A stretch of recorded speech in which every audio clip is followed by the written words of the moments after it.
बौद्ध कहानी में खो जाए, इस चैनल को सब्सक्राइब अवश्य कर लें। तो चलिए कहानी शुरू करते हैं। एक समय की बात है, एक नगर में रामू नाम का एक युवक रहता था। वो युवक बहुत गरीब था। 2 वक्त की रोटी भी बड़ी मुश्किल से उसको नसीब होती थी। किसी काम की तलाश में दिन रात खोज करने पर भी उसे कोई काम नहीं मिल रहा था।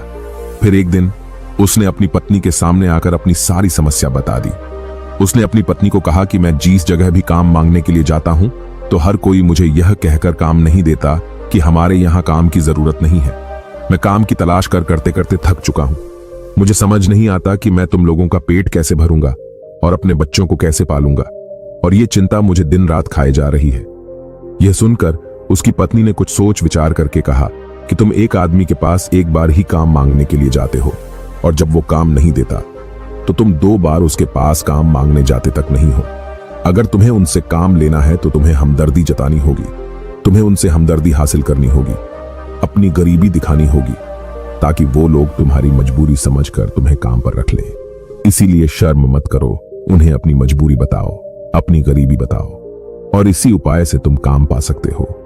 ये बात रामू के मस्तिष्क में बैठ गई और अगले दिन काम मांगने के लिए वो उसी सेठ के पास जा पहुंचा जहां पर वो पिछले दिन काम मांगने के लिए गया था। लेकिन इस बार उसने हाथ जोड़कर उस सेठ से प्रार्थना की और विनती की कि वो बहुत गरीब है और उसे काम की बहुत जरूरत है।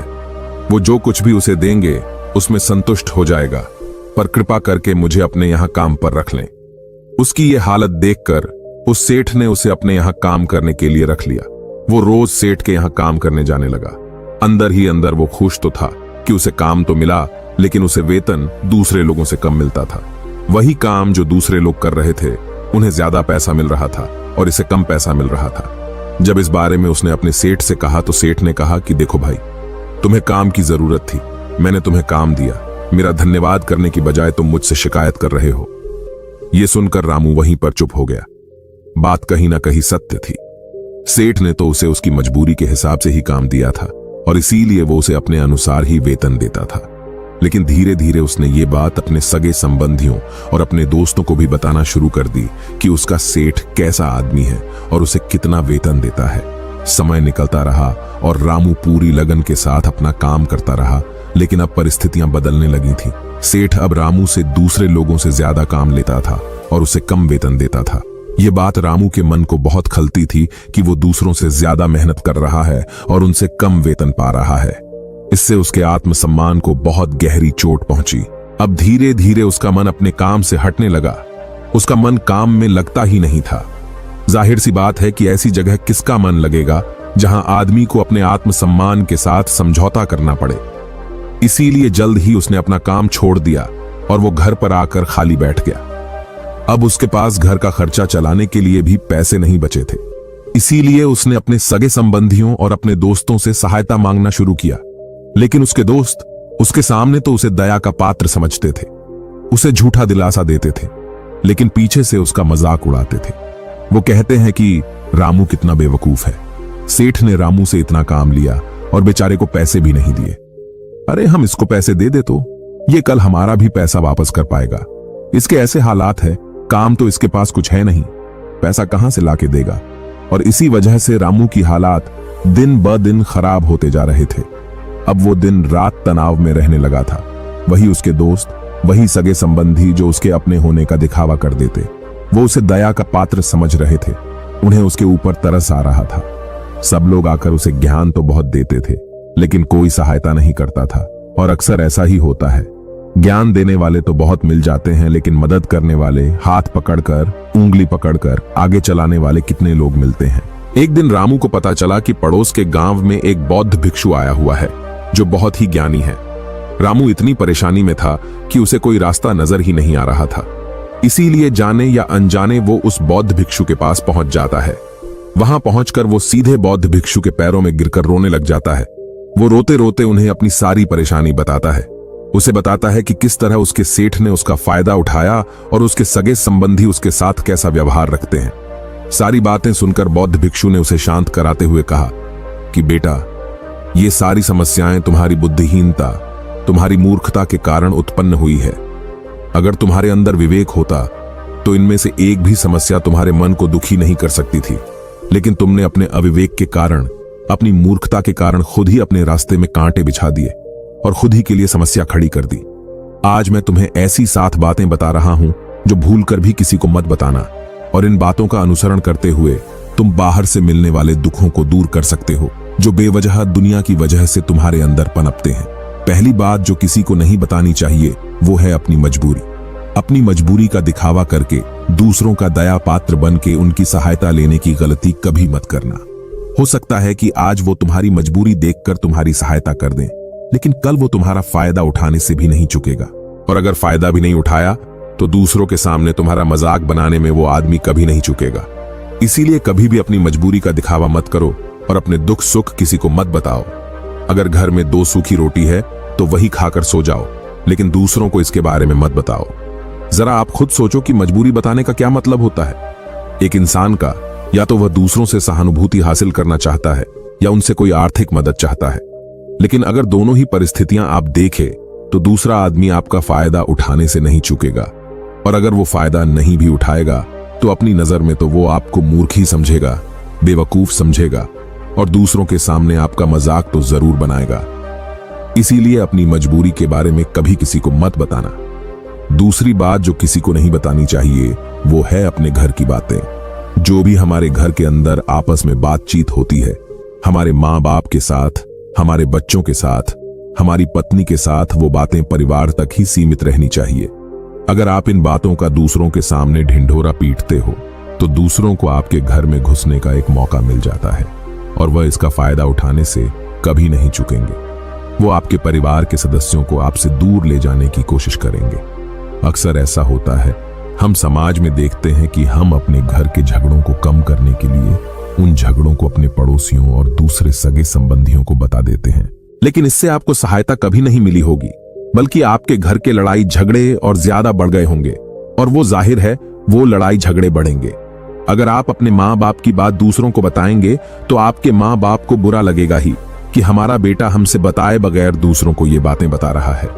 इसीलिए अपने घर की बातें और अपने घर के लड़ाई झगड़े किसी के सामने मत बताना। तीसरी बात जो मैं आपको बताने जा रहा हूं, जो किसी को नहीं बतानी चाहिए, वो सुनने पर बहुत अजीब लग सकती है, लेकिन उसका सत्य भी मैं आपको एक तर्क के माध्यम से दूंगा। मैं कहता हूं कि अपनी आमदनी किसी को मत बताना। अब अपनी आमदनी ना बताने के पीछे क्या मतलब हो सकता है? जरा सोचिए कि आप अपनी आमदनी अपने दोस्तों को बता देते हैं, तो जब आपके दोस्तों को जरूरत पड़ेगी तो वो सिर्फ आपको ही याद करेंगे, क्योंकि उनको पता है कि अगर आपकी आमदनी ज्यादा अच्छी है तो आप भी उनकी मदद कर सकते हैं, और इसीलिए ज्यादा लोग आपसे सहायता मांगेंगे। और जब आप उनकी सहायता नहीं करेंगे तो वो सोचेंगे कि इस आदमी के पास पैसे है, मेरी सहायता कर सकता है, लेकिन यह सहायता कर नहीं रहा है, और इसीलिए आपकी आमदनी आप दोनों दोस्तों के बीच एक झगड़े का कारण हो सकती है। कम आमदनी होगी तो लोग मजाक उड़ाएंगे, और ज्यादा होगी तो सहायता मांगेंगे, तो अपनी आमदनी दूसरों को बताने का कोई मतलब नहीं है। चौथी बात जो किसी को भी नहीं बतानी चाहिए वो है अपनी अतीत की गलतियां और भविष्य की रणनीतियां। जरा सोचो कि अगर हम अपने अतीत की गलतियां किसी दूसरे को बताते हैं तो उसका क्या प्रभाव होगा। वो गलतियां सुधरी तो नहीं की जा सकती, जाहिर है, तो उन्हें बताने का क्या मतलब रह जाता है। आप अपने अंधेरे पक्ष को खुद दुनिया के सामने बता रहे हो, खुद अपनी गलतियां दूसरों के सामने बता रहे हो।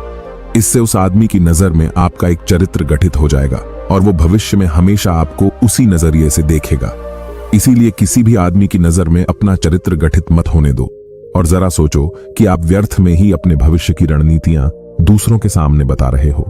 जो लोग आपके काम का हिस्सा ही नहीं है, उनके सामने अपनी भविष्य की रणनीतियां बताने का क्या फायदा? वो लोग आपकी सहायता तो नहीं करेंगे, लेकिन आपकी भविष्य की रणनीतियों में समस्या जरूर बन सकते हैं। आप खुद अपने विवेक का इस्तेमाल करिए और सोचिए कि आपके साथ भी ऐसा हुआ है कि आपने अपनी भविष्य की रणनीति किसी को बताई हो और वो कामयाब ही ना हुई हो। जरूर हुआ होगा, जरा गौर से सोचिए। पांचवी बात जो मैं आपको बताने वाला हूं, उसे अच्छे से समझ लेना और गांठ बांध लेना, और किसी को यह बात मत बताना। अपनी कमजोरियां और अपनी ताकत अक्सर इंसान को पता नहीं होता है कि उसकी कमजोरी या उसकी ताकत क्या है, लेकिन अगर आपको अपनी कमजोरी और अपनी ताकत पता है तो पहली बात तो आप बहुत ही बुद्धिमान आदमी हैं, और दूसरी बात कि आपको ये बातें किसी से साझा नहीं करनी है, क्योंकि अगर आपकी कमजोरियां दूसरों को पता चल गई तो वो आपकी कमजोरियों का फायदा उठाएंगे, और अगर आपकी ताकत पता चल गई तो वही ताकत आपकी कमजोरी बन जाएगी, क्योंकि वो ताकत दूसरे आदमी को पता है और वो ताकत की वजह भी ढूंढ ही लेगा। अपनी कमजोरी और अपनी ताकत अपनी पत्नी या अपने पति को भी नहीं बतानी चाहिए, क्योंकि इसके बाद आपको घर में उनसे हमेशा दब के रहना पड़ेगा। छठी बात बताना चाहता हूं कि जब तुम दान करते हो तो दान के बारे में भी किसी को मत बताना, नहीं तो दान करना व्यर्थ हो जाता है, बेकार हो जाता है। जब आप अपने दान का ढिंढोरा पीटते हो तो आप ये बता रहे हो कि मैं कितना बड़ा दानी पुरुष हूं, और ये आपके अंदर एक अहंकार निर्मित करेगा। इसीलिए दान जितना ही गुप्त रूप से किया जाए उतना ही अच्छा होता है, उतना ही फलदायी होता है।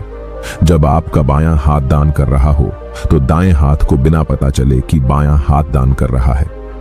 अब मैं सातवीं और आखिरी बात जो किसी को नहीं बतानी चाहिए वो है अपने मित्र और अपने शत्रु। आप अपने मित्रों के बारे में अगर दूसरे लोगों को बताएंगे तो वह आपके मित्रों के साथ अपनी घनिष्ठता बनाकर आपको धोखा दिलवा सकते हैं।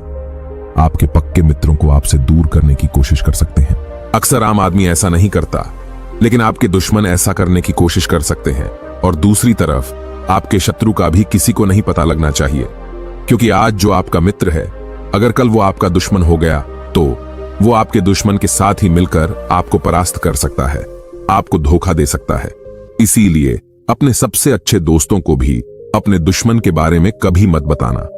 ये 7 बातें जो बौद्ध भिक्षु ने रामू को बताई, इन बातों में संसार के सभी सिद्धांत छिपे हुए हैं। इन बातों का अनुसरण करते हुए आप अपने घर में सुख शांति बना सकते हैं और घर के झगड़े हमेशा के लिए दूर कर सकते हैं। आप इन बातों के बारे में अपने विवेक से भी सोचेंगे तो आपको यह बातें सच मालूम पड़ेगी। दोस्तों, हमारा इस कहानी को सुनाने का मकसद यही है कि आपका विवेक जागृत हो। आप खुद उन बातों के बारे में सोचें जो हम आपको बता रहे हैं। तो दोस्तों, कैसी लगी आपको ये कहानी? कमेंट करके जरूर बताएं और इस कहानी को अपने दोस्तों के साथ भी जरूर शेयर करें। मिलते हैं अगली कहानी में, तब तक के लिए नमो बुद्धाय।